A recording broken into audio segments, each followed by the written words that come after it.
भीमराव अम्बेडकर, ये नाम तो आप सभी ने इतिहास में सुना ही होगा, जो कि बहुत ही प्रसिद्ध नाम है। तो ये इनके जीवन के बारे में हम जानेंगे। तो कौन थे?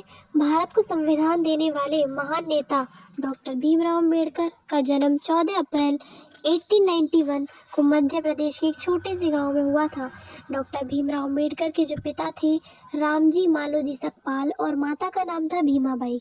अपने माता पिता की यह 14वीं संतान के रूप में जन्मे थे और भीमराव अम्बेडकर का जन्म महार जाति में हुआ था, जिसे लोग अछूत और बेहद निचला वर्ग मानते थे। बचपन में उनके परिवार के साथ सामाजिक और आर्थिक रूप से गहरा भेदभाव किया जाता था। उनके बचपन का नाम रामजी सकपाल था।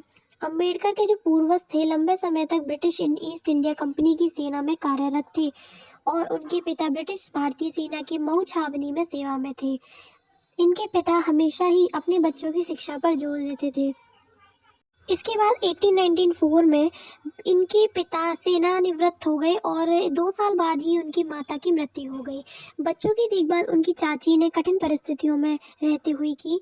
रामजी सकपाल के केवल 3 बेटे थे, बलराम, आनंदराव और भीमराव, तथा 2 बेटियां मंजुला और तुलसा ही इन कठिन हालातों में जीवित बच पाए।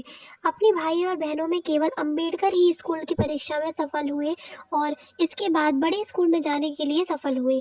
अपने एक देशस्थ ब्राह्मण शिक्षक महादेव अम्बेडकर, जो उनसे विशेष स्नेह रखते थे, के कहने पर भीमराव अम्बेडकर ने अपना नाम से सकपाल हटाकर अम्बेडकर जोड़ लिया।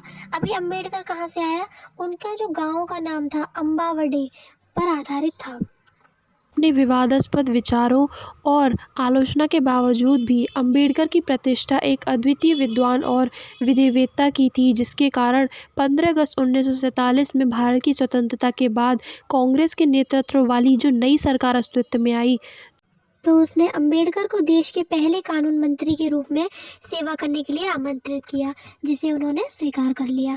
29 अगस्त 1947 को इन्होंने स्वतंत्र भारत के नए संविधान की रचना के लिए बनी संविधान मसौदा समिति के अध्यक्ष पद पर नियुक्त किया गया। 26 नवंबर 1949 को संविधान सभा ने संविधान को अपना लिया। 14 अक्टूबर 1956 को नागपुर में अम्बेडकर ने खुद और उनके समर्थकों के लिए एक औपचारिक सार्वजनिक समारोह का आयोजन किया।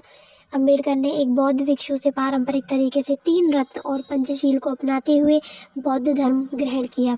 1948 से अम्बेडकर मधुमेह यानी कि डायबिटीज से पीड़ित थे। जून से अक्टूबर 1954 तक वे बहुत बीमार रहे। इसी दौरान वह नैदानिक अवसाद और कमजोरी होती दृष्टि से ग्रस्त थे। 6 दिसंबर 1956 को खराब स्वास्थ्य की वजह से अम्बेडकर जी की मृत्यु हो गई। तो ये था अम्बेडकर जी का पूरा जीवन परिचय, उनके जन्म से लेकर उनकी मृत्यु तक का पूरा विवरण शॉर्ट में। अगर आपको वीडियो पसंद आई हो तो लाइक कीजिए, शेयर कीजिए, सब्सक्राइब कीजिए। और अगले वीडियो में हम बात करेंगे किसी दूसरे राइटर की, वो आपको आने वाली वीडियो में पता चल जाएगा। Thank you for watching.